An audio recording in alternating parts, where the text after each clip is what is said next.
All right. Good afternoon, everyone. Hope everyone had a nice lunch.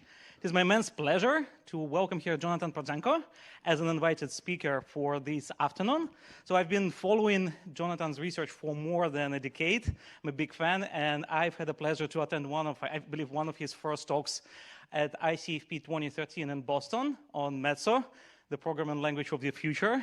Some of you might know, which was a really fun way to introduce separation logic and fractional permissions into ML.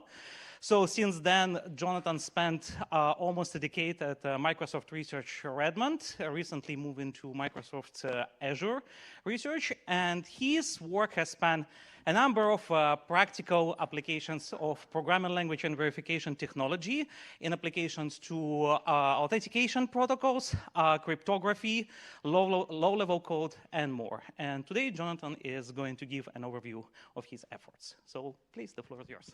Absolute pleasure to be here. What I'm going to be talking about today is formal verification for cryptography and protocols. This is, of course, a research agenda that could not have been carried out without many wonderful collaborators. And a lot of this work was carried out under the umbrella of a large project called Project Everest that brought together many institutions, such as University of Edinburgh, Carnegie Mellon, Microsoft Research INRIA, and IIT Gandhara. It's actually a real pleasure to be here because it turns out that I actually studied here when I was much younger, 15 years ago. I did a semester at NUS. I was younger back then. I had more hair, but it's awesome to be back here. So thank you for the invitation, Ilya. My research is about verifying critical software, and what this means is that I want to show with mathematical certainty that the code is doing the right thing. Like Ilya said, I'm at Microsoft, and essentially, this talk is going to be about cryptography and protocols, so the stuff that Kenny told you about this morning meets formal verification. Cryptography and protocols covers like a fairly large area called like TLS, which powers the modern internet ecosystem, Signal for messaging, Noise, which is used in the WireGuard VPN, and of course like individual cryptography such as post-quantum algorithms that you may have heard about, like Kyber, SHA-3, or digital signatures. So this is cryptography, and there was that picture of Kenny being like dark Kenny, when like he was slightly menacing, and Kenny will find flaws in your protocols and he will find attacks. And I'm trying to do the opposite thing. I'm trying to use the tools of formal verification to show that actually your code is doing the right thing and you can sleep peacefully at night without the threat of an email from Kenny saying your protocol is broken. So this is essentially what this talk is going to be about, like trying to explain to you how we can establish properties of robustness and correctness about both the cryptography and the protocols. Functional correctness might be you have that really complicated elliptic curve algorithm, and you want to make sure that it's really doing the right thing and that you didn't like screw up the math somewhere. Protocol security, you want to have some of the guarantees formally established with the aid of a theorem prover, such as authenticity, confidentiality, forward secrecy. All of these are notions that we're going to try to show, and I'm going to try to explain to you how we establish that they are done right. I'm using tools such as FSTAR or NAS, which I will also talk about in this lecture.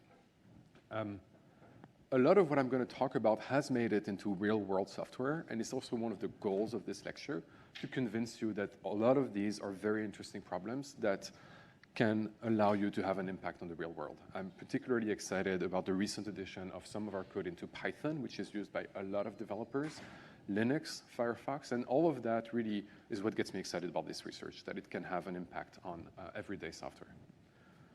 So the goals of this lesson, there are many goals actually. The first one is I would like you to understand what is a cryptographic algorithm, but more importantly, why cryptographic algorithms are hard, and what would be a correctness statement for cryptographic algorithms. What does it mean to get your crypto right?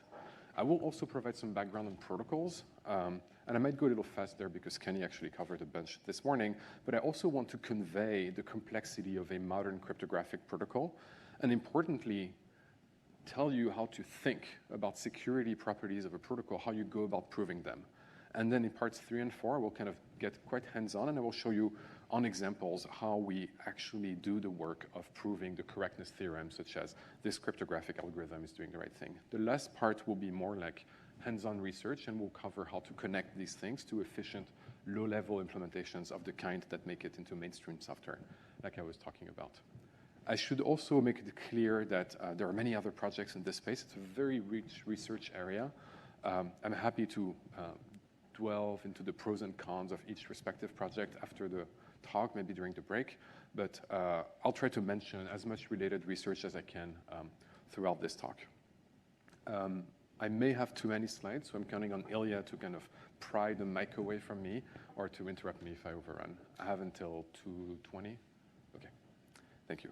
So allow me to start a little bit with some background on cryptographic algorithms, right? Like at a very high level, cryptography is a set of techniques aiming to achieve information security. And some of the goals that you may have heard of are confidentiality, such as no one else can decrypt the data, authenticity, the data is really coming from the right person, or integrity, that the data wasn't tampered with. And all of these, of course, show up in a variety of like modern pieces of software. And just to make things really super clear, right? When I talk about a primitive, I mean an actual algorithm like SHA-256. You've seen SHA-256, you've heard about it, and you may have heard about some of these other algorithms that are appearing on the slide. And this is what I mean when I talk about a cryptographic algorithm or primitive.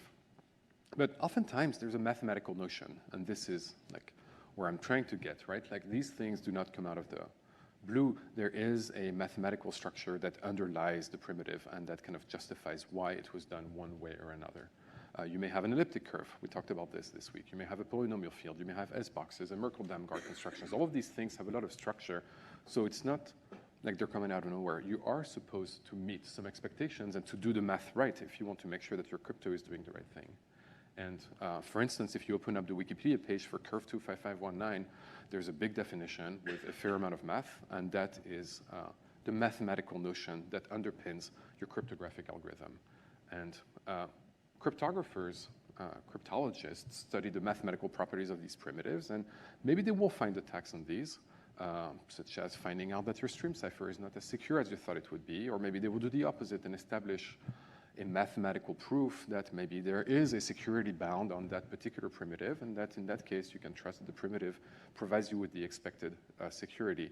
But practically, that's not what I'm going to talk about today, because I'm not really a cryptographer, right? I'm a programming languages person, and what I'm concerned with is showing the correctness.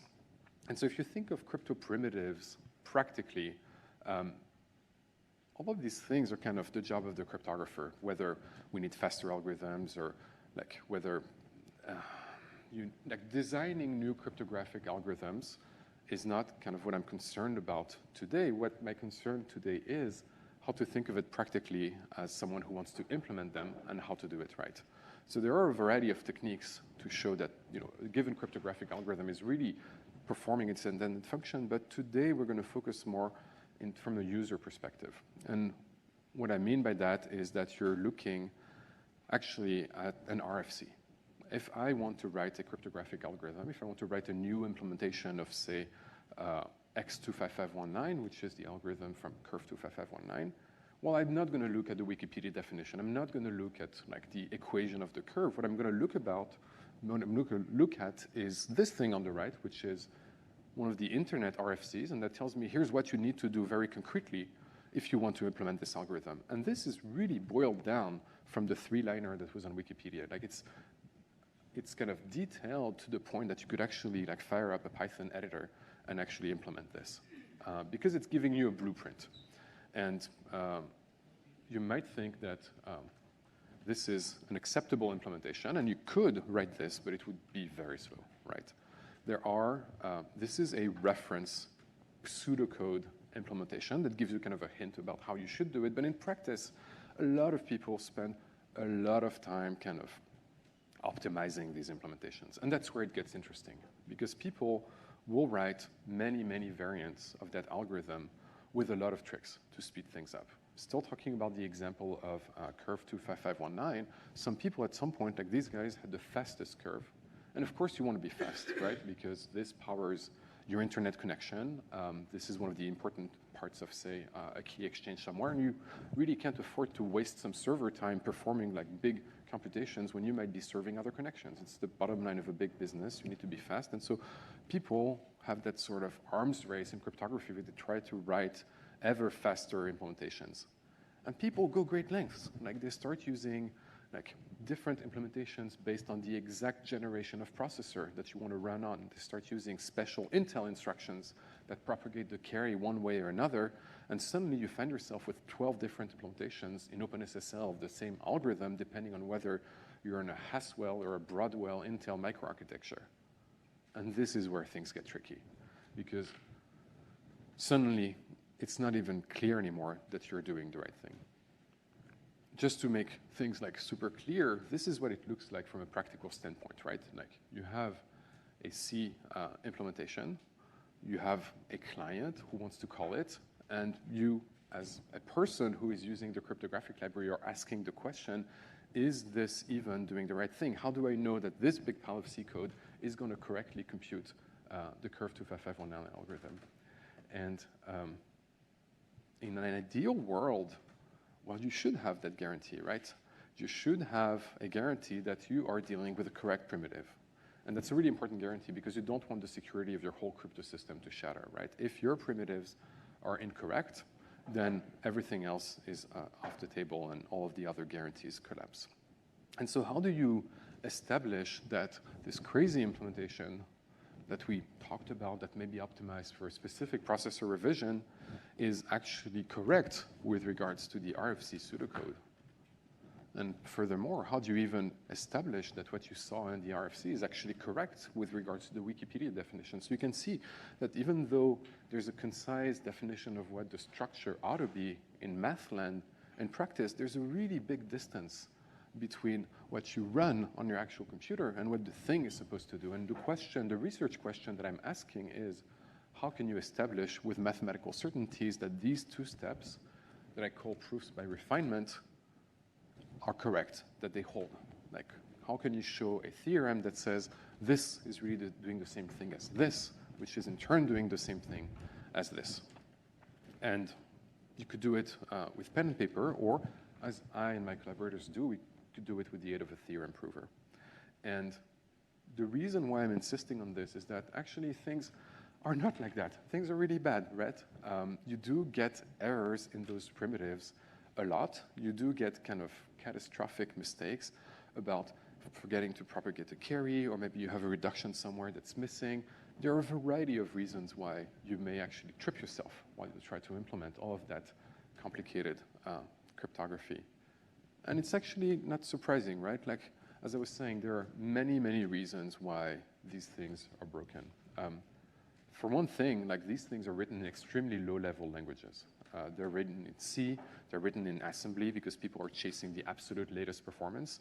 And then you end up easily with like a cornucopia of different implementations that are all supposed to be the fastest in one specific scenario. And the thing is, you might think about testing, right? But testing only gets you so far. Testing shows that for whichever inputs you have picked, the result is correct. But you cannot pick all inputs because the search space is too big. And the thing is, it's getting worse because you're getting newer algorithms. It's the post-quantum transition. I'm sure you all have heard about it. We are designing new cryptographic primitives that are resistant in case quantum computers materialize. And these have even fancier math than elliptic curves and a lot more code to implement. So the opportunities for mistakes are even greater. And the other reason why primitives are really broken, and I'm not going to talk about side channels too much, but I just want to like alert you that there are even other considerations, such as making sure that your code does not reveal anything about the secret inputs.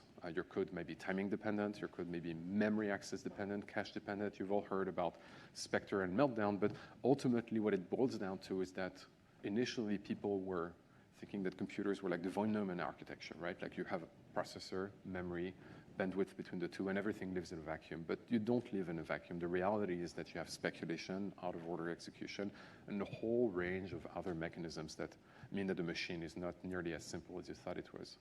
And I can talk about it more after this talk and what we can do about side channels, but what I want to say is that this oftentimes adds an extra layer of complexity, which in turn makes it even harder to guarantee that your code is doing the right thing.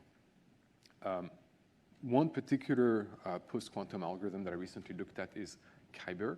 And there was recently a side channel that was found on Kyber called Kyber Slash, and it made a little bit the headlines over last week. So this stuff is real, right? It's not just theoretical. People come up with new algorithms, people implement new algorithms, and people get new algorithms wrong. Like I've seen bug reports being sent from a colleague on other implementations of Kyber.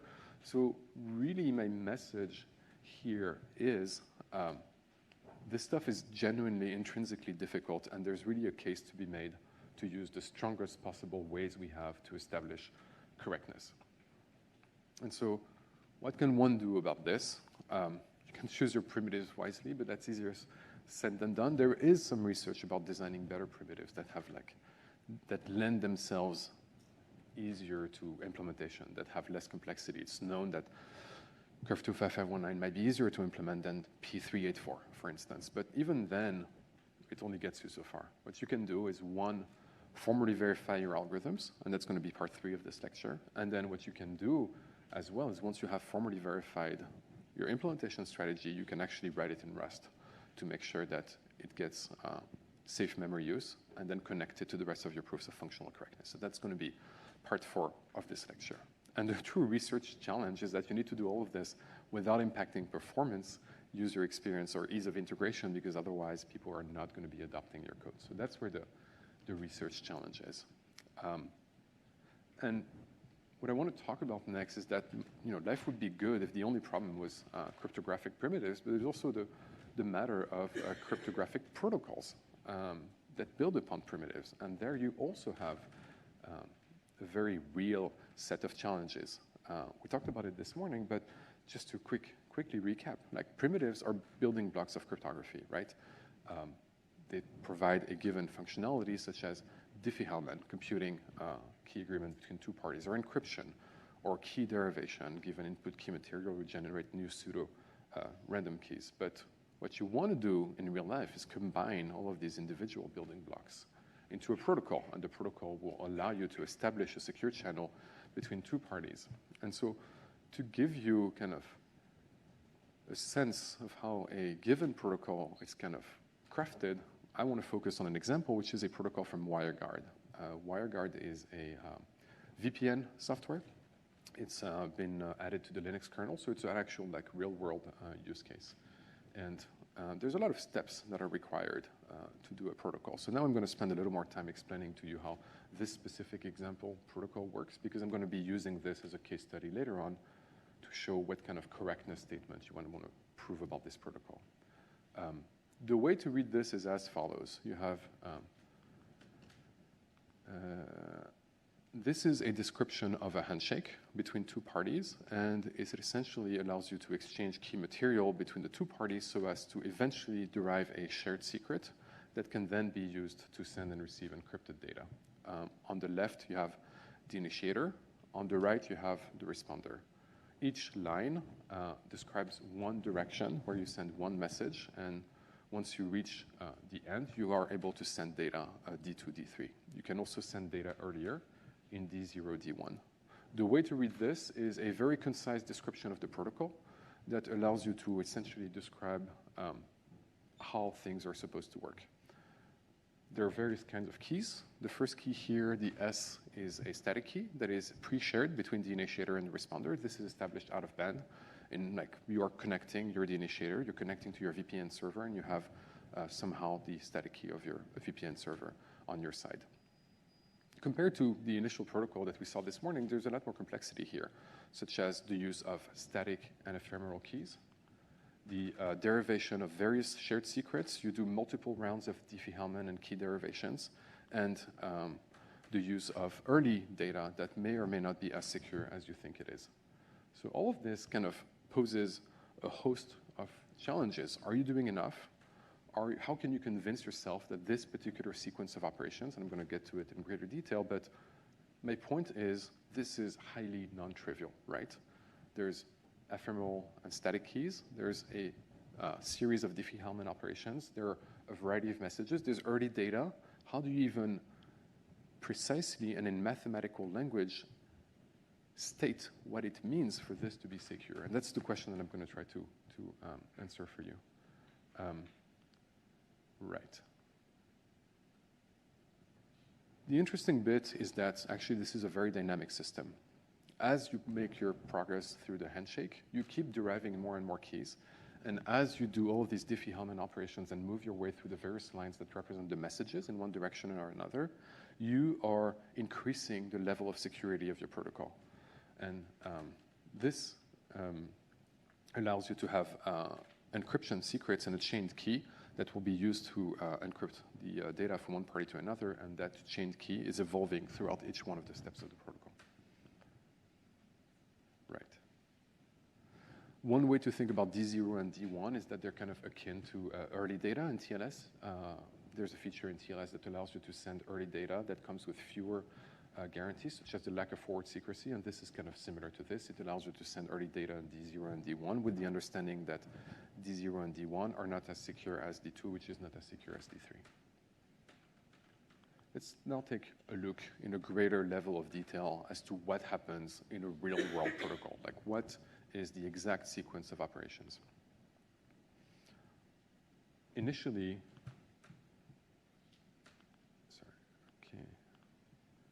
So initially, you send your public key, the responder, like I was saying, shares the public key using public key infrastructure or out-of-band exchanges to the initiator. And so you start the protocol. You initially have a chaining key, which is just initialized. And what E means is that you generate an ephemeral key. So you have a fresh key pair that is being generated. And immediately after you start sending your public key from the initiator to the responder. The next step is to do a Diffie-Hellman between, on the left in red, the initiator's ephemeral key, and on the right, the static key of the responder. And on the other side, the responder reenacts that exact same sequence of operations. Next,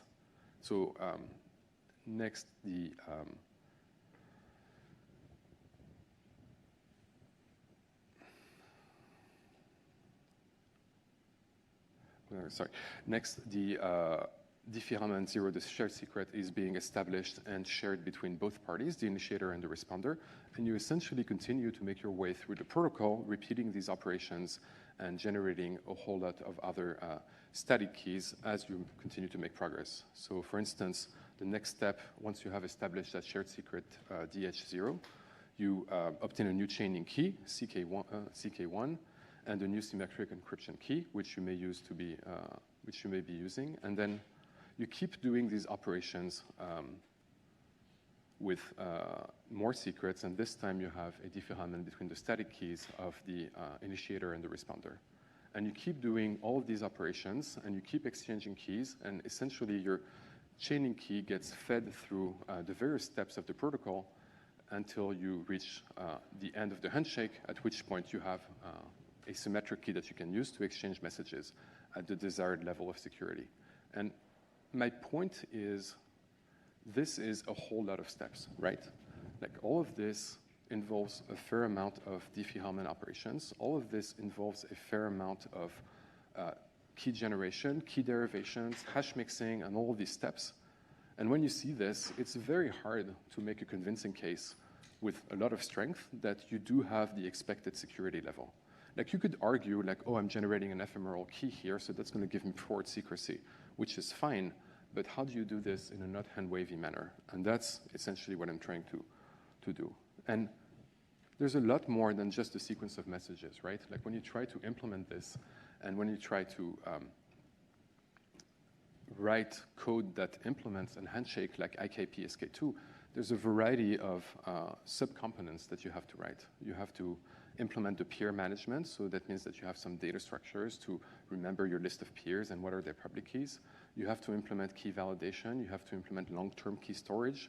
And all of these, and especially including the state machine, the one that will allow you to go through the various steps of the handshake or decline if there's an error or something fails to verify, all of this amounts to a very large amount of code, which gives you even more opportunities for errors or mistakes. So you have to get the crypto primitives right, you have to get the protocol right, and you have to get all of the apparatus that surrounds the protocol implemented correctly.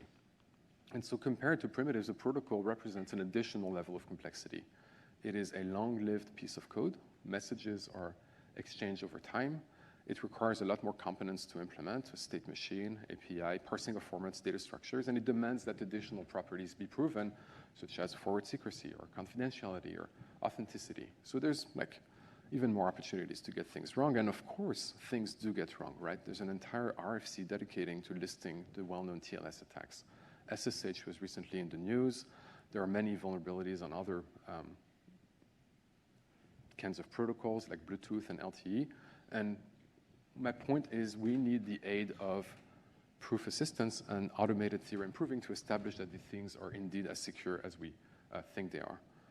So the properties that we want from a protocol might be, and are not limited to, authenticity. The message sent by A is successfully decrypted by B, and it means that it was indeed coming from A. But then if you try to state that formally, it means unless what? Unless which keys have been compromised by the attacker. So there's some imprecision when I write this, and that's why we need formal language to kind of describe this with a high level of precision. Confidentiality is also another guarantee that you might want to have, but how do you state it, right? How do you state with rigor and mathematical precision what forward secrecy means or what post-compromise recovery means? And what this points to and what I'm getting at is that you need an attacker model to try to be able to state a security theorem. And so the attacker, you need to answer two questions to figure out what kind of attacker you have in mind. You either have an active or a passive attacker in mind. So the passive attacker can only read messages on the network but cannot interact with the participants, whereas an active attacker can intercept, tamper with messages, send messages to one participant. So think of it as someone trying to do a man-in-the-middle attack. And the other question when you try to think of how you're going to go at this, how you're going to try to prove things is what kind of tools are you going to use to reason about your attacker? So in essence, what can your attacker do with cryptography? And here there are once again two options. The attacker might be able to use cryptography only in abstract ways, such as calling primitives, recombining data, or your attacker might be able to perform cryptanalysis, so break cryptography with a probability. So there's a question of whether you think that the attacker can see behind the primitives or whether the attacker is just treating primitives as black boxes. If you select this option, you end up doing something called a computational model. And I will only give you a brief overview or just like a hint of what it does. The idea is that the attacker can, with some probability, break primitives, and that the attacker operates in polynomial time. The way that you think about this is that you write probabilistic games where you say, well, if you have authenticated encryption, and this is from an earlier paper on TLS, the way to think about this is, if I have an attacker, can the attacker tell apart the encryption of my data or the encryption of random bytes? And so you measure the strength of this particular primitive as the probability that the attacker might be able to tell apart whether you're encrypting random data or encrypting the plain text. And so this is one style of proofs that has actually led to a vast amount of tools that allow you to perform that kind of protocol analysis. And so there are automated machine check tools that will allow you to prove that your protocol is secure in this model. There are various techniques that allow you to scale this up, and you have to compose all of these individual games and all of these individual bits of reasoning to go all the way up to, say, a complete protocol like TLS. I will only briefly mention the computational model because that's not the one that I'm going to talk about in this talk, essentially because it requires deep cryptographic expertise to use. And it also doesn't lend itself as well as the other model to automation, and it's an active research area, but essentially it allows you to bound the security of your protocol. And what I want to focus on instead today is the classic attacker model in which the attacker can recombine primitives in abstract ways, so treats primitives as black boxes, and is an active attacker. And this is known as the Dolev-Yao model. It's from 1983. It's still very relevant today, and it's also known as the symbolic model. You are treating crypto primitives as abstract operators that obey some laws, such as if you decrypt a message that was encrypted with the same key, you get the original message. You represent messages as symbolic terms, that is an AST of messages where you have some rewriting rules on your AST. So it's a very abstract view. And compared with the computational model, it allows you to find logical flaws in the protocol, such as I forgot to authenticate this piece of data, or maybe I should have done another key derivation. The active network attacker part means that the attacker can learn bytes that are sent over the network, so the attacker can observe those, can concatenate bytes, and can call cryptographic functions to create new data, and importantly, interact with participants by sending them messages. It's a popular model because you can automate that really well. If you are in that world where the attacker can recombine pieces of data, then you can do bounded exploration. A lot of tools are built around that, where you just expand your protocol to a certain number of rounds, and you see if you find any mistake. You can explore, basically do finite exploration. This also has led to things like Proverif or Tamarind or DY-Star that I will talk about more in part 3. But essentially, it's quite an intuitive model, and it oftentimes allows you, if you do bounded exploration and find a flaw, you can give a counterexample to the user, and that's great. You can tell them, oh, if you follow that particular sequence of actions in your protocol, then you end up with a security failure. At this stage, here's what you need to fix. There's a great survey that I'm leaving here because I'm going to be posting my slides, so you should be able to click on it. But allow me to get like a little more hands-on. I want to show you very concretely, after this little bit of background, I want to show you how we go about actually verifying primitives and protocols. So specifically, how do you go about verifying a given primitive? So just to recap, primitives are basic building blocks. They're hard to get right because it's a lot of complex math that is very heavily optimized. So there's a lot of potential for errors. And protocols are built out of primitives, and they're also hard to get right, as we saw this morning. And each of these two has properties of interest: functional correctness, set channel resistance for the primitives, or confidentiality, authenticity, forward secrecy for the protocols. What I want to do in this section is formally verifying those properties. So using mathematical language to state what is the correctness of these primitives and how to get it.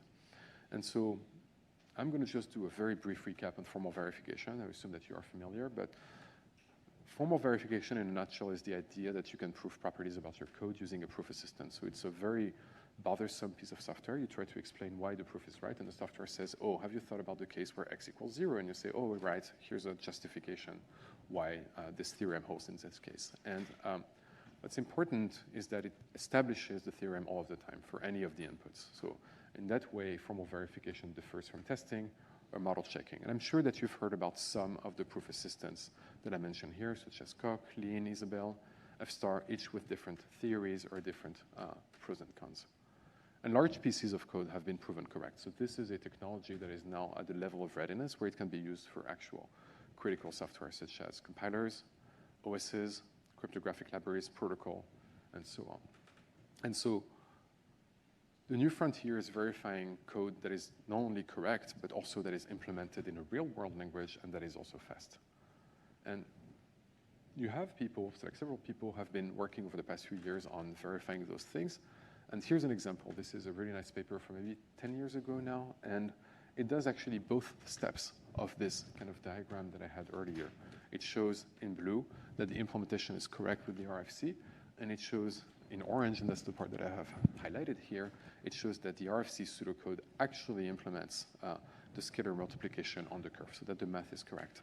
And what I want to do is do the same thing, but with code that is really optimized, because this is verifying tweet NACL. And tweet NACL is an implementation of the NACL library that fits in 100 tweets.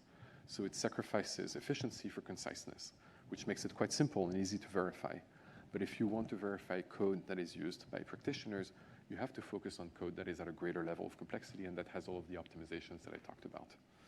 And so what I'm going to show now is how to use the F-star proof assistant and to proceed stepwise through a series of refinements to do this on efficient code and show that all of the optimizations can be correct.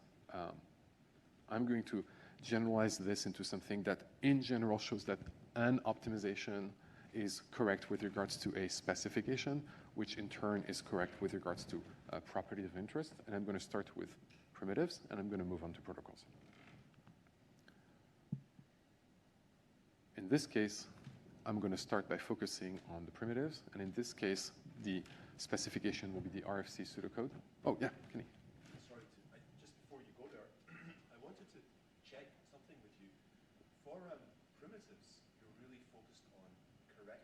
Yes. But for protocols, you're focused on both correctness and Yeah. security purposes. Correct. Can you give an intuition for why there's that distinction? Right. So distinction is very much in the nature of the. So the question was, why is there a distinction between just correctness for primitives and correctness and security for protocols? And it has to do, I think, with the nature of the beast. Primitives are input-output. They're a very simple function that takes some inputs, produces some outputs, and is one shot, essentially. Like you don't have, when you go to a protocol, you have a different level of complexity where you have a long-lived session with a back and forth. It's almost like a distributed system with several parties that each exchange data, and there's a notion of temporality. Like at some point, data has been exchanged or not. And in a sense, these notions, such as forward secrecy, require temporal reasoning, or at least talking about the past, the future, and how the two relate to each other. So I think that's why there's that distinction between the kind of properties that you focus on between primitives and protocols. Does that answer your question? In part, but if I may follow up, as a cryptographer, I care very much about the security of my primitives too.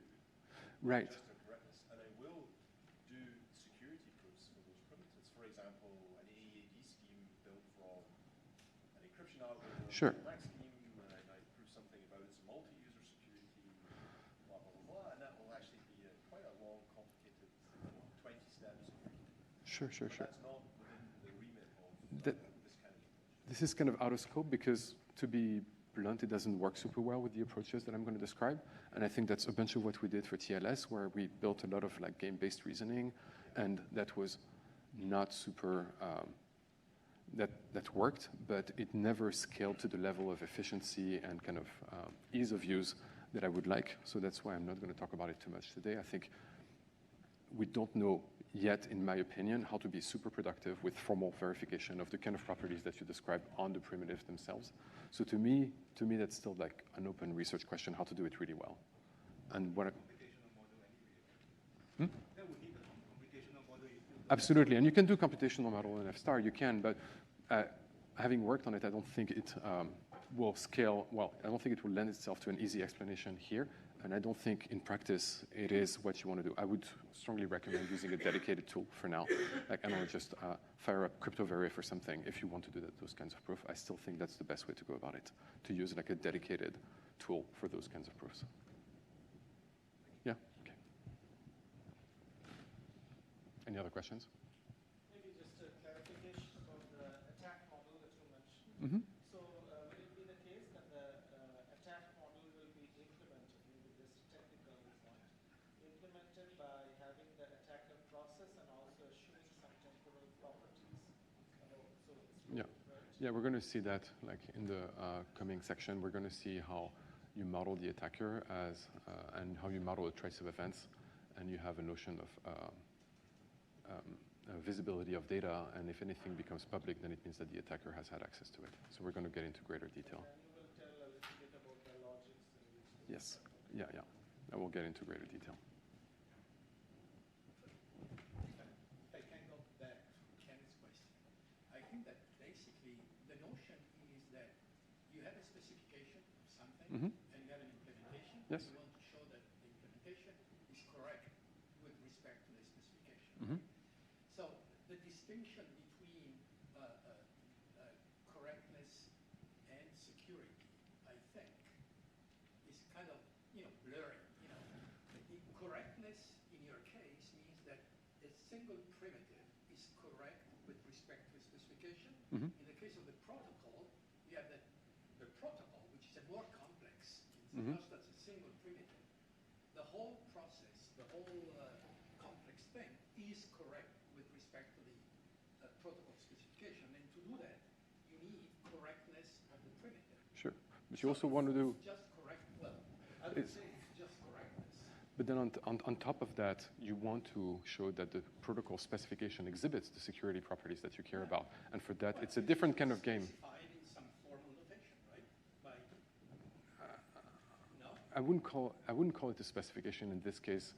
I don't know what you would say, Kenny, but to me, it's a different kind of, like, the nature of the proof is very different. Properties, like they're not part of the specification necessarily. Yeah. All right. Yeah. It's your lecture, so I okay. We can talk about it. Sure. Yeah. All right. So this will be part 3, and this will be part 4. So the tool that I'm using, and there are many other tools, but the tool that I'm using and I've been using for my research is FSTAR. It's a programming language, a proof assistant, and a program verification tool. There are a variety of papers that you can check out if you're curious. I'm just going to do a very brief introduction to FSTAR because I'm going to be showing some actual code after this, and I will be showing you how to verify Polygon 305. So historically, there have been 2 camps of program verification tools, interactive proof assistants on the left and semi-automated verifiers of imperative programs. On the right, there's a reliance on an automated solver, oftentimes the Z3, which allows you to discharge some of the proof obligations in a very efficient manner. FSTAR belongs to the right. It is SMT-backed, but it also tries to bridge the gap with the left.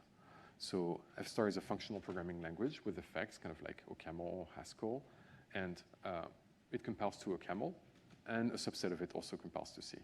The core of FSTAR is a dependent type theory, like Coq, Agda, or Lean, and it also discharges proof obligations to the SMT solver, like Daphne, VCC, or Liquid Haskell. It has a variety of features to give you more control over the proofs, such as a tagging language or metaprogramming. A brief look at FSTAR. If you want to write factorial, it kind of looks like OCaml. You can write it recursively, and then you can enrich the declaration of the factorial with properties such as it's a total function from non-negative to positive integers. This is a refinement type, and these properties are then turned into weakest preconditions and then sent to the SMT solver, which then comes back to you and says, this is fine, I can establish that property. Internally, what happens is that there's a typing judgment that's guarded, and that produces a guard of phi.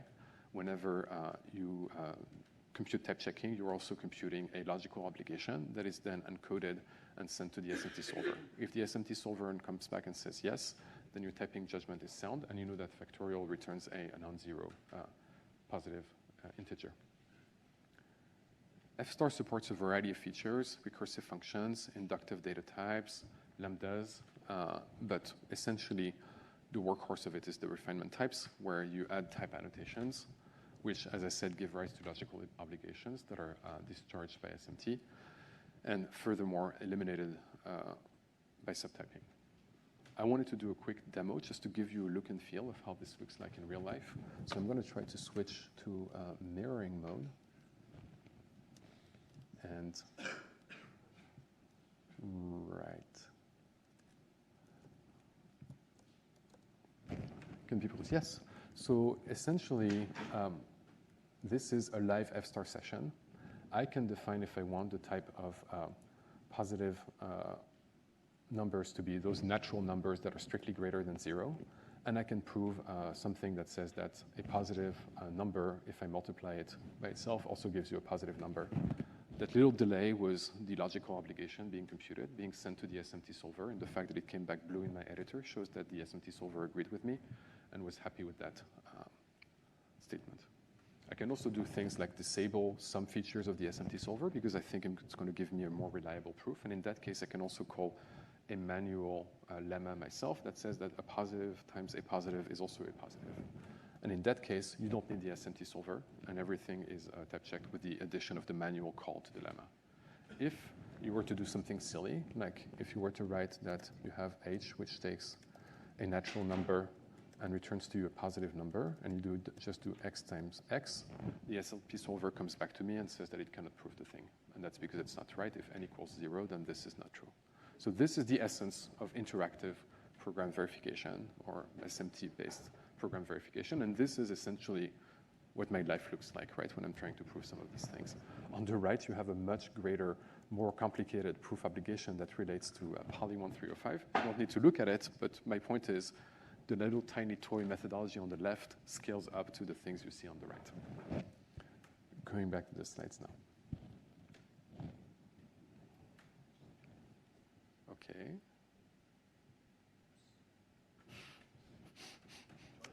While we're waiting, Yeah. For Poly 1305, do you go all the way down to the bit level where like you have masking of certain bits in the key? And Yeah, all of that? yeah. Great. I'm going to show it. I have an idea for Excellent. All right, I apologize for my employer's product. Microsoft PowerPoint is currently frozen. I swear to God I tried this before and it was working fine. Okay, this is great. All right, I'm going to try force quit. Everyone, bear with me. Questions while I'm trying to wrestle with this.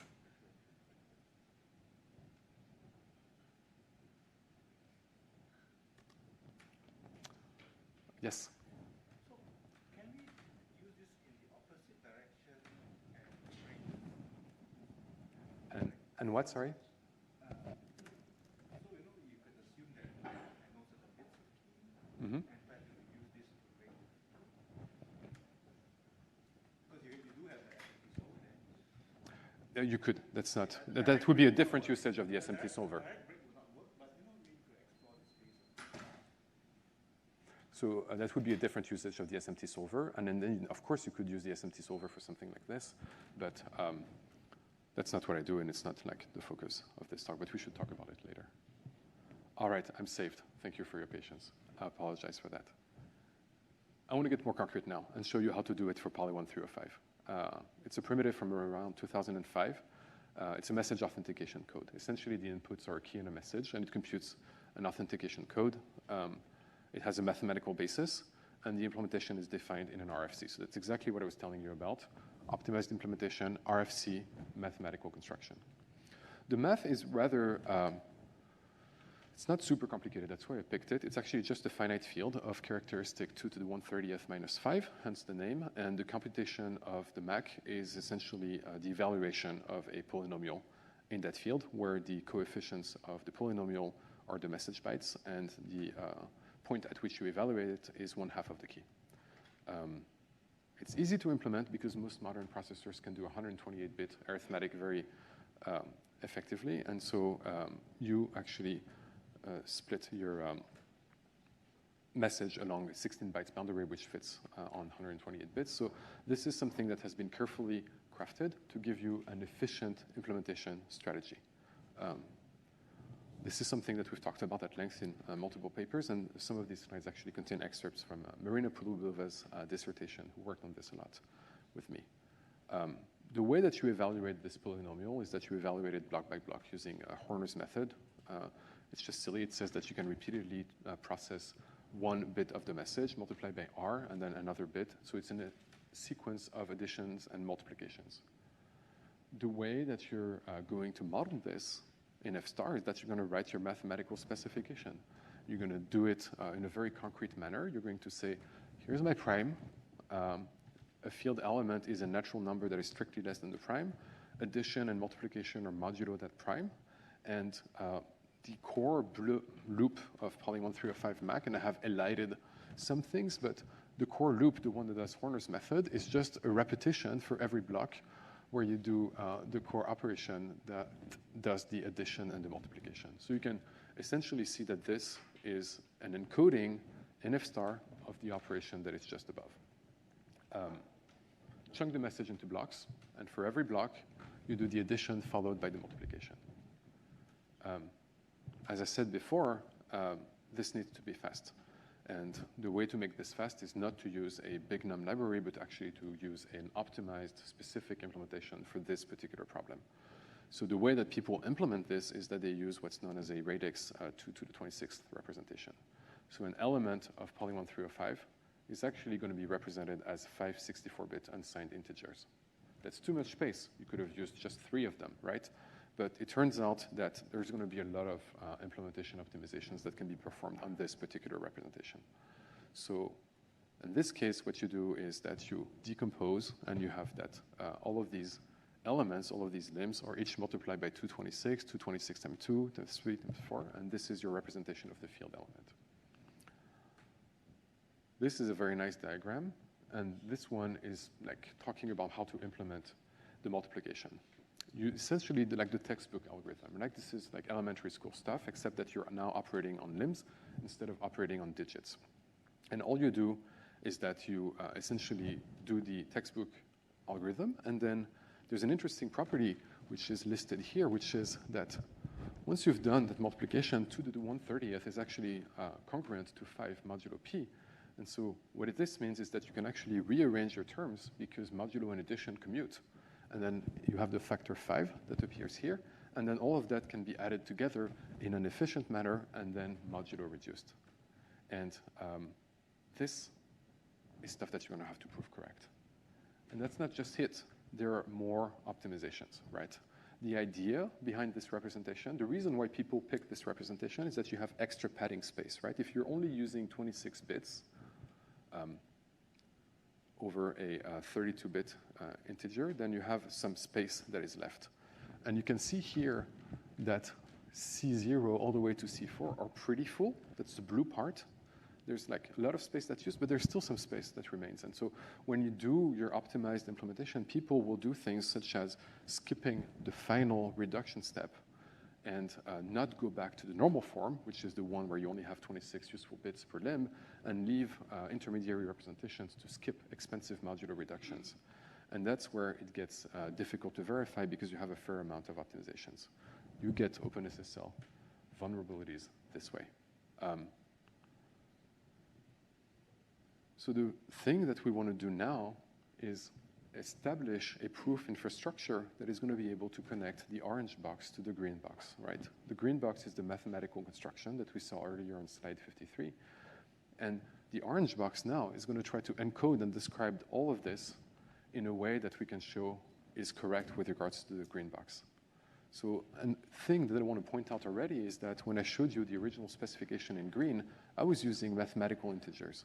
The prime was defined to be 2 to the power of 1/30th minus 5, and field elements had a very concise description. Now that I'm talking about implementation, I'm going to start introducing some low-level notions. For instance, a field element is a quintuple of 64-bit elements. The way to go from one to the other is to use a predicate called asnat5, which is essentially the representation predicate that we saw earlier that lifts a low-level representation of a field element from the orange box into a mathematical representation suitable for the green box. The proof infrastructure is as follows. You have to describe completely in the orange box what the implementation does, what are your tricks, what are your choices of representation. We're not going to be talking about memory or about actual implementations in C or in Rust. That's going to be for part 4. But this is describing the implementation strategy. Think of it as an implementation description at a very high degree of precision, but that is not yet the final code that you're going to write. So it's an intermediary step. It's that proof by refinement methodology that I was talking about earlier. You introduce invariants and helper lemmas. You show that each of the key functions matches the math spec, and then you assemble the top-level API. So for instance, the multiplication here, this is a description of the multiplication. And this is to be contrasted with the earlier description, which was the simple one, the one that says, well, it's just about multiplying things and then doing modulo prime. This one says, well, this is what we're actually going to do. We're going to multiply these field elements 5 by 5, and then we're going to show that this is doing the same thing as the original multiplication. You introduce some invariants. For instance, there's an FLM fits 5 invariant, which measures how far you've overflowed those 26 bits and how many of the extra padding bits you're using. You can do a helper lemma. So this is the correctness of, it tells you that the addition, if you add 2 field elements that each overflow by 2 and 1 respectively, you get a field element that overflows by 3 into those extra padding bits. And then you can do a correctness statement that says that if you lift the addition in orange into the green, it's the same thing as lifting first into the green and then performing the addition, and this will be their correctness statement. This requires doing a fair amount of proofs, like the ones that I was showing you on the right, but it essentially boils down to the same methodology, where you break it down into lemmas, add additional invariants, and eventually convince the F-star proof assistant that you have done that you have established the correctness of that implementation strategy. There are more things to do, but I'm not going to dive into the proofs. But what I want to tell you is there's a lot more than this, essentially because people want to do vectorized implementations. They want to take advantage of special CPU instructions like AVX or Neon or AVX2 to process like multiple multiplications in parallel. There are implementation optimizations of the kind that I was talking about earlier, where you skip some modular reductions. And there's higher level APIs that you want to expose that make it easier for the user to call your algorithms. This is hard to get right as well. I'm not going to talk about it today, but we also have a paper that you could read. This recently, maybe a year ago, gave a pretty big SHA-3 bug. And you want to be smart about these things so that you can reuse as much of the proofs as you can, because this is a very time-consuming effort. It takes a lot of resources to perform all of these proofs. So there's a lot of interesting language-based techniques to factorize the effort. Any questions so far? Yes? I guess the trick is the correct choice of lemmas, right? Of course. I mean, if you knew the perfect choice of lemmas, everything just goes like that, and Yeah. So it takes expertise, it takes domain knowledge, and it takes like talking with the people who devised these low-level implementations to figure out what kind of lemmas will take you. right, because you probably won't come up with lemmas yourself, right? You can. I mean, like, at some point when you're doing these proofs, you have to understand everything that's going on, so you know which lemmas to write and what steps are needed to conclude that, you know. Right, but that's if you fully understood the algorithm. If you want to prove it, you have to fully understand it. If you want to prove something, you have to fully understand it. There's no way around it. Like, you have to understand every part of it to convince the machine that it's doing the right thing.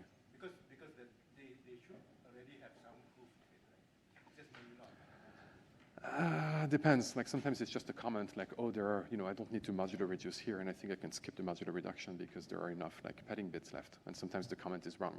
Like, the RFC to math part, like that one is oftentimes justified. Like, you have a Montgomery ladder in the RFC, and someone has shown somewhere that this Montgomery ladder performs the correct like multiplication on the curve. That is fine. But the implementation optimizations are oftentimes poorly justified, and you do find bugs when you do this. Yes? Maybe one quick question. You showed how to verify properties of the F-star code, but then you have a compiler that turns that into performant C. That's going to be part 4. I'm going to be talking mostly about Rust because this is the future. But yeah. So I really want to emphasize that we only talked about orange box onto the green box, and I will talk about blue box onto the orange box very soon, and that will be what connects the final link between the actual implementation that runs on your machine and those proofs that I just described. Any other questions? Okay, so what I want to focus on now is, before going, and I'm actually, don't have that much time left, but what I want to talk about is proofs of protocol security and the kind of invariants, the kind of properties, and the kind of statements that you might want to use to prove the security of a protocol like IKPSK2. I want to capture with formal language notions such as confidentiality, authenticity, or forward secrecy, and I want to like demo them on IKPSK2. So this is now this part, and this will be part 4. De la Viau is the symbolic model. Primitives are perfect. And it's also a trace-based model. So, right. So it's a trace-based model in that now what we're going to do is that we're going to introduce some reasoning tools to talk about protocol security. And the trace is going to record all of the events that have happened in the protocol, such as generating a key, sending a message, generating a random number, etc. The attacker model, once again, is an active attacker model. It can intercept, reorder, send messages. It's on the network, but it cannot guess randoms, or it cannot break cryptography, so it cannot invert encryption, for instance. And in order to do these proofs, once you have the primitives, you now move on to the protocols, right? But what I want to do is still do it in F-star, because I want to have one big QED. I want to be able to connect this to the other proofs that I have before. And so this is going to be less automatic than if you were using a dedicated tool like Tamarin or Proverif, but that also allows us to deal with unbounded protocol trace executions where the protocols might have long-lived sessions. And it also allows us to do some neat automation or meta-programming to get a lot of protocol implementations for free. I just want to give you a flavor of the technical ingredients so that we understand how you go about proving these protocols. So the first step when you do a security analysis in De La Viau star is to define labels for the data types. You have a predicate called can-read, and it tells you that, for instance, can-read P Alice tells you that this is static data that can only be read by principal Alice. You have more precise predicates that are tied to a particular session ID, such as Bob can only read this thing that has been generated during the session ID SID as an ephemeral data. Once you have defined these labels in F star, you use them to annotate the data types so that you know what is the intended visibility of any piece of data that is being described in your protocol. So you can define abbreviations such as DH private key, DH public key, and then a Diffie-Hellman in this model, in this DLFVR model, suddenly gets a much more informative signature that tells you that if you have a security label for L1 and a security label for L2, when you do a Diffie-Hellman, the result is visible, and it's the join on the lattice. It's visible by both the levels L1 and L2. So this kind of captures what it means from a security standpoint to perform a Diffie-Hellman and what it means in terms of who can access the piece of data and who cannot. If you look at IK-PSK2, and I actually don't have that much time, so I won't get into like a super great amount of detail, but what I want to say is that this scales up. You can take this, lift it up to the level of a protocol like IK-PSK2, and then you can compute at each step of the protocol the predicate that captures the visibility of the data. This thing is getting more and more secure as we go. You can see that on the second line, we have a meet operation on the lattice, which actually gives you a stronger guarantee than at the previous security level. And that means that the protocol makes progress throughout the handshake and gives you greater security as you advance through it. Let's do a quick example, but I'm actually going to go quite fast over this. You start with a label where you have the initial predicate for ES, and then you move on to SS, and then your chaining key keeps getting more and more secure. The first one is public, and then you go through one message of the protocol, and your chaining key has a more precise security label that says that it's only visible by LES, and then you have an even more precise security label that says that your chaining key also now is the intersection with LSS, and you have them here. But essentially what it means is that if you annotate these data types, you can write the specification of the protocol in F star on the left, and the typing gives you the labels, the security labels that are associated to each piece of data as you make your way through the handshake. And you can do the same with primitives like AEAD. You can also annotate them with labels, and that essentially allows you to scale up the labeling to an entire protocol, and that's what happens with the handshake. You can use another tool in your toolbox, and that's the can flow predicate. And I'm going to skip it. Okay, and once you have all of these kind of basic building blocks in your toolbox, you are able to state properties such as strong forward secrecy, where you say that one piece of data can flow to another security label. And I just want to skip this so that I have time to go over the low-level implementation. One point about this security analysis is that we do it once and for all. We add annotations on the types. We generate target labels for all of the steps of the protocol, and then you prove formally that as you make progress through the handshake, you are at the expected level of security. And with invariance, you're able to state that eventually a protocol like IK-PSK2 provides you with a strong level of forward secrecy. All right, so now I want to spend a little more time on specifically how do you go about connecting all of this to actual implementations that run on your machine. I'm going to talk briefly about generating C code, but I'm going to spend actually more time talking about Rust code. The reason why we do all of this is that we want people to use our code, right? And they're not going to use our code if we just have an F-star specification, because the F-star specification can execute, but it executes very slowly because it runs in OCaml. So what we want to focus on now is this part.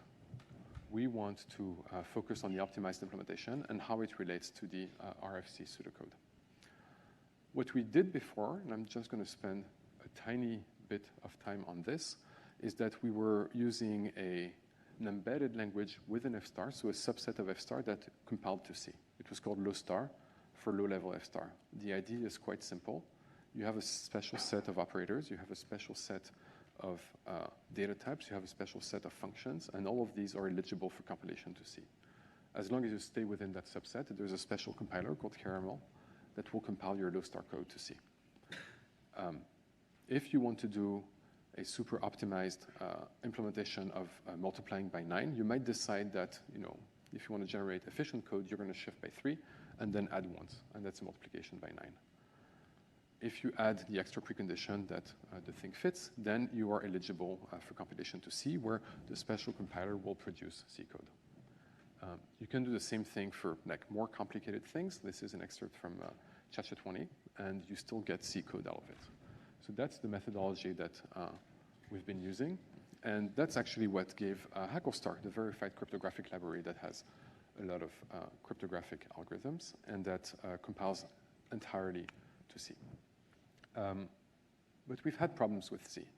C is very difficult to verify, because if you expose C code, suddenly you have to talk about things like aliasing or liveness or not doing any out-of-bound accesses. All of these things are inherent to the C language, and they make your code a lot more difficult to reason about. If you have pointers, you have to talk about, are these pointers overlapping? Are they disjoint? And suddenly you spend a lot of effort and a lot of time talking about memory reasoning. C is hard to use. There are a lot of subtle semantic points that kind of make it hard to generate C code and to even reason about code that's supposed to go to C. And C is a language also that doesn't evolve very much. And C has been falling out of favor with a lot of practitioners.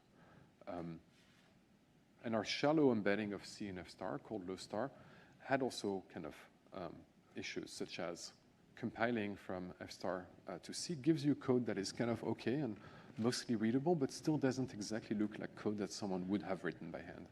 And that's kind of unpleasant when you're trying to integrate the code into, say, Mozilla or Python.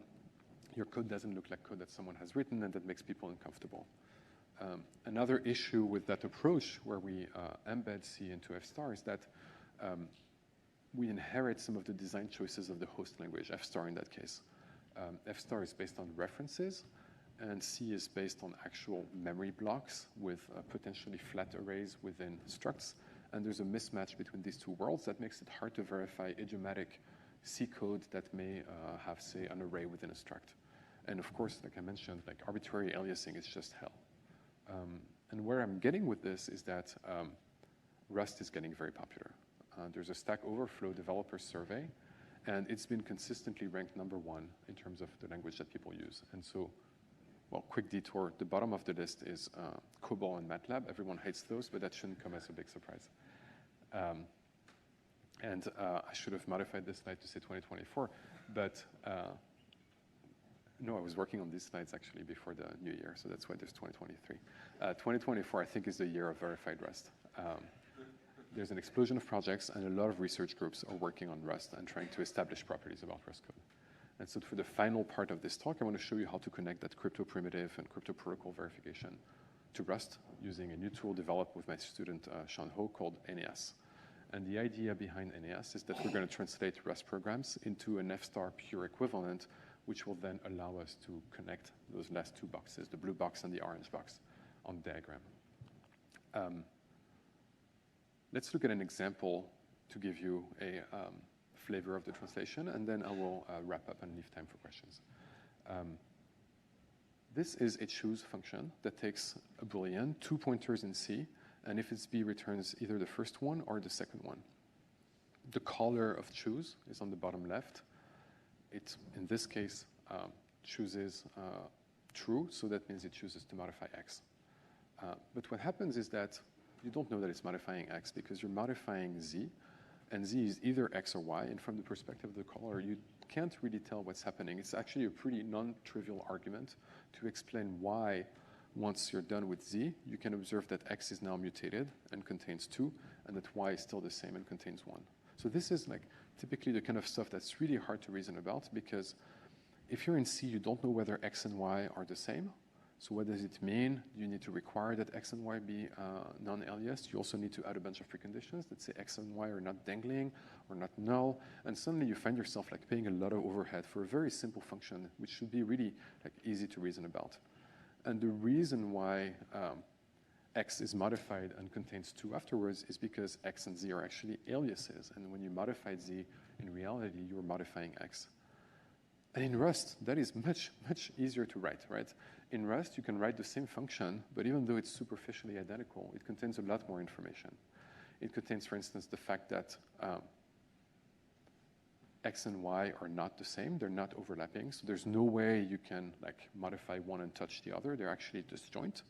You also have another invariant that comes from free, which is that you're the only one who has access to X and Y for the duration of the function. So it's not like someone else might modify them. And all of that is encoded through the use of a lifetime mechanism. The borrow checker knows about this notion of lifetime. It knows that once you call choose, you relinquish ownership of X and Y. You get Z in exchange. You can modify Z. And then once you're done, once the lifetime ends in borrow checker parlance, then you recover the ownership of X and Y, and you can then assert that the changes have happened. And actually, this type system of Rust is going to make our life easier. And this is kind of the new, freshest research. It's trying to write these crypto algorithms directly in Rust and leveraging the type system of Rust to make the reasoning easier. Lifetime, think of it as a syntactic bracket that encodes in the type system. So it's not runtime, it's just in the type system. It encodes the duration for which a variable is usable.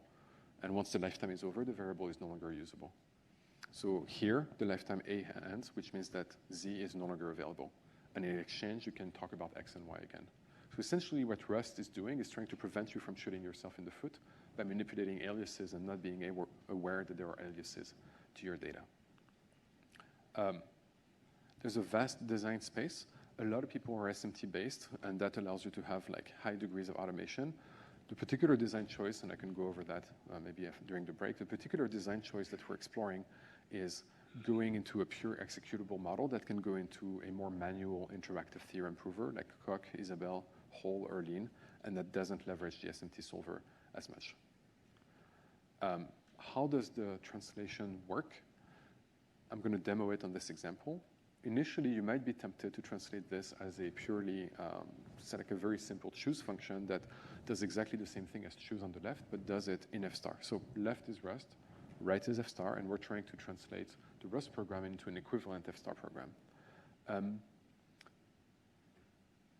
This might work, but it turns out that if you do this, what do you do with the Z, right? Like, the question here, this is good so far. X becomes let X equals 0, Y becomes let Y equals 0, and Z is correctly returned as being the value of X, so that like up to that point, the translation works. But once you update Z, there's something that happens here, right? Like, if you try to do a pure translation and declare that Z is now equals to 2, you need to do something here to reflect the fact that when you were modifying Z, you were actually modifying X. And so what you need to do at this stage is compute a fresh value for X and a fresh value for Y.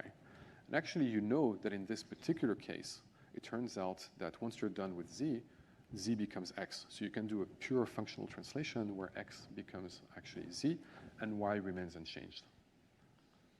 And the reason you can do this is that actually it's a more generic thing. You can do it in any case, whether it was true or false. But if you can do a translation that follows the original structure of the choose function, which says that if you went through the then branch, then that means that what you were given in the first place was X, and that once you're done with Z, really what you did was modify X through Z, and so you can propagate back the new value of X by putting Z into X. Or conversely, if you're in the else branch, what you can do is recover the new value of Y by getting Z. And so this is a propagation that goes backwards. And that's why we call it the backwards function. And you can actually lift that into a separate function, and that's the essence of the translation. You can translate Rust and mutation by translating it into a pair of forward and backward function. The forward function is the natural control flow. It might return to you an alias. And what you do is once you're done with the alias, you call the backward function that propagates the modifications that you enacted through the alias back onto the original variables. And you can see that this becomes a completely type-driven modular translation. And this is the essence of NAS, which is the new tool that we've been developing. We support a whole bunch of stuff. Recursive functions also work. You can also translate those. And one analogy to think of, for those of you who know it, is kind of like lenses in functional programming. We have recently added support for loops, which are, of course, like really important. and are very used in crypto. So we are actually at the point where the subset of Rust that we support is enough to write an actual cryptographic algorithm. I'm going to skip this. The infrastructure is very much a generic one because that pure translation is not specific to F-star. We can also generate code for other theorem provers such as Koch, Hofer, Isabelle, or Dean. And one of the things that we're hoping to do is to leverage a lot of the mathematics that have been formalized in Lean. So Lean is getting pretty popular. I don't know if you've heard about it, but a lot of actual mathematicians are writing very large amounts of verified mathematics in Lean. And it turns out that a lot of the crypto constructions also have mathematics in them. So the reason why we have the generic translation that can go to F-star or to Lean is that we want to aim for a world in which we don't have to redo all of these proofs about finite fields and elliptic curves and all of these other structures. Yes? 5 minutes? Okay. And that's fine. I think I should be okay. And we want to, we want to leverage the existing body of verified code in Lean in order to be as productive as we can. We have other ambitions, but I won't mention these too much. Okay. The way that we do this is that we have a very precise analysis of the Rust code. We, at each program point, compute the knowledge that we have through a symbolic analysis, and we step through the code, and we analyze at each one of these points what we know about the aliasing graph. After the first line, we know that x points to 0. After the second line, we know that px has borrowed x, and that x is loaned down to px. We use a little loan identifier to encode that. And we continue with that static analysis that kind of encodes what we know about the program graph at each point, and that will guide our translation that allows us to symbolically execute the program, and eventually we generate. That's what guides our functional translation. This essentially amounts to re-implementing the borrow checker, but this is what allows us to have a generic translation. This also works in the presence of function calls. We can abstract function calls, and I'm also going to skip over this so that I have time to talk about the rest. Okay. All right, I wanted some time to talk about how this all fits together. My goal is to connect low-level implementations to actual specifications and to desired properties. The reason I want to do it in Rust is because Rust is becoming more popular. A lot of people in the crypto and protocols community are clamoring for Rust code, and it also makes my job easier. So I think there's a really strong case to be made for upgrading the ecosystem to use the Rust programming language. Eneas is a fancy programming language-based kind of tool that translates Rust code to a functional equivalent. The functional equivalent can then be shown to be correct with regards to the implementation specification, the one we saw for Poly 1 through 5 with all of these crazy math optimizations being proven, and that you can show exhibits the desired properties, such as it's correct for a crypto algorithm or it's secure for a protocol. Another big advantage of doing this is that we can connect with practitioners. It's very hard to produce code like we used to do, C code, and generate it and give it to people because they don't have control over the code. If they need to patch it or modify it or integrate it, it's a very foreign object, and it's a tough value proposition. If you switch to Rust, people can write the code, and you can work hand in hand with the engineers. And that's a much better approach if you want to convince people that there's viability in your approach. That also allows to separate the concerns. The Rust engineer writes the Rust code, you work on the proof, and the two of you can work in tandem. The parting thoughts that I want to leave you with is that crypto and protocols is a great research area because there are a lot of challenges. And there are very different kinds of proofs that you can focus on. You can focus on math proofs, you can focus on security proofs, and there's a real opportunity to impact modern software by working on protocols and cryptography and systems that are used by people daily. There's an opportunity to modernize all of these tool chains and to meet with practitioners, and that opportunity is Rust.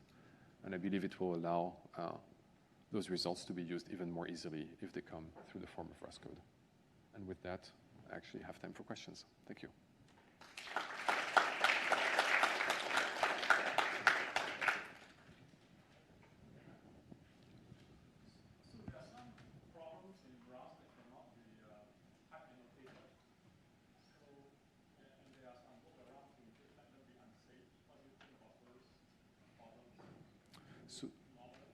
So for unsafe, we have plans, but I will say this. If you're writing security critical cryptographic code, it's a very bad look to be using unsafe.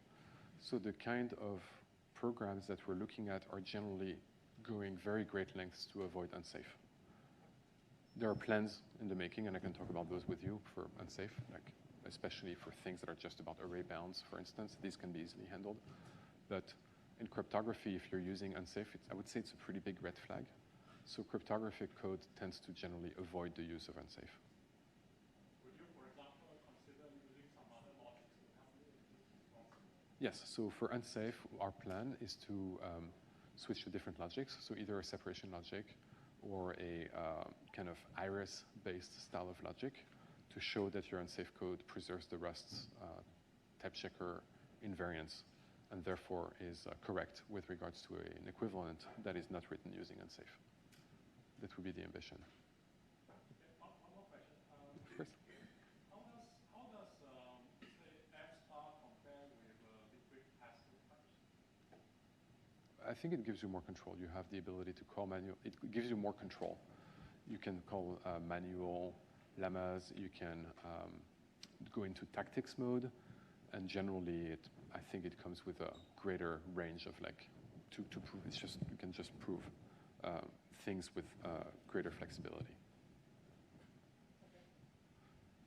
So to piggyback on that, how Yeah. does F-star differ from Lean? Because they're both kind of similar and like let you do some programming and also amenable to do. Sure. Lean is truly interactive first. So that's the main difference that I would give. Lean has interactive proving as its main mode of operation, and then automation comes later through the form of tactics.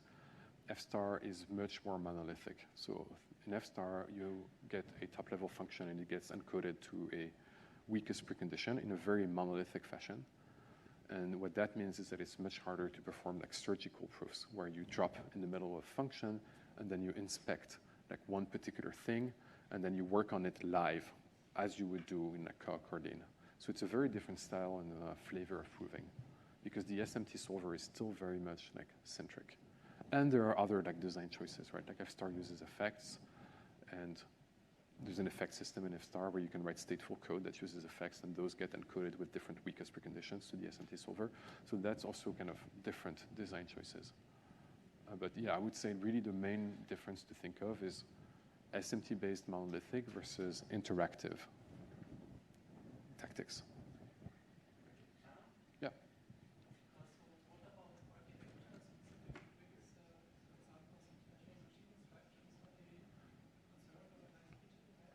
Yes, so there are two ways you can go about this. Most people model those in Rust, like there's a special Rust compiler primitive, so then it's your job to read the Intel documentation and write a lemma that says this particular ADX instruction behaves this way, and this is what the intrinsic is going to give me. We have another technology that I didn't talk about today called Veil that allows you to verify assembly code, and for which we also want to add a Rust inline assembly syntax printer that would allow us to also retarget that one for Rust.